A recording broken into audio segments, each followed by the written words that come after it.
Chapter 4. Treasure. There is a time in every boy's life when he wants to go and dig for treasure. And that time came for Tom. So one hot summer's day he went to find Huck. Huck liked the idea of treasure. "Where are we going to dig?" he asked. "An old dead tree is best." "Who puts the treasure under old trees?" "Robbers," said Tom. "And then they go away, or they forget to come back for the treasure." "There's a dead tree on Cardiff Hill," said Huck. "Let's go there. I've got an old pick and shovel." It was 3 miles to the old tree, and the boys arrived tired and hot. They dug for an hour or two, but they didn't find any treasure. Then they stopped, and Tom looked down at an old house at the foot of the hill. "I've got an old pick and shovel." "Hey, look," he said. "Nobody lives in that old house. Let's go there." "Old houses are always good for treasure." "Good for ghosts, too," said Huck. They took the pick and shovel with them, went down the hill and into the old house. They looked in all the rooms downstairs, and then went upstairs. But there was no treasure, and no ghosts. Then they heard a noise. "Sh," said Tom suddenly. "What's that?" "Ghosts," whispered Huck. There were holes in the floor, and through them the boys could see into the rooms downstairs. "No," Tom whispered. "It's 2 men. One is the old Spaniard. He came to live in the village last week.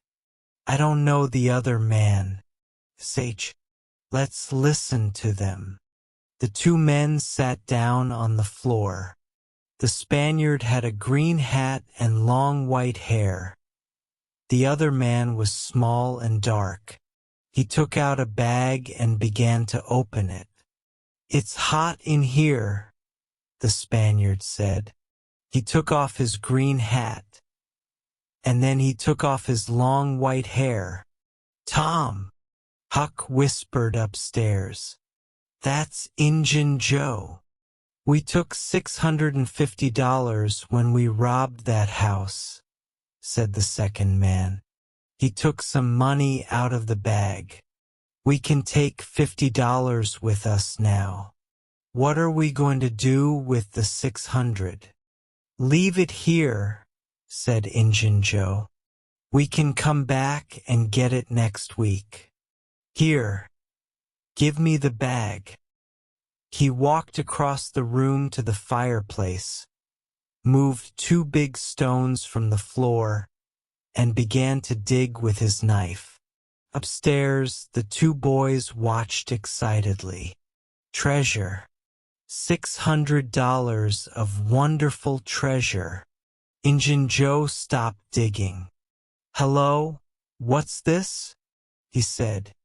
"There's something here. It's an old box." The 2 men got the box out and opened it.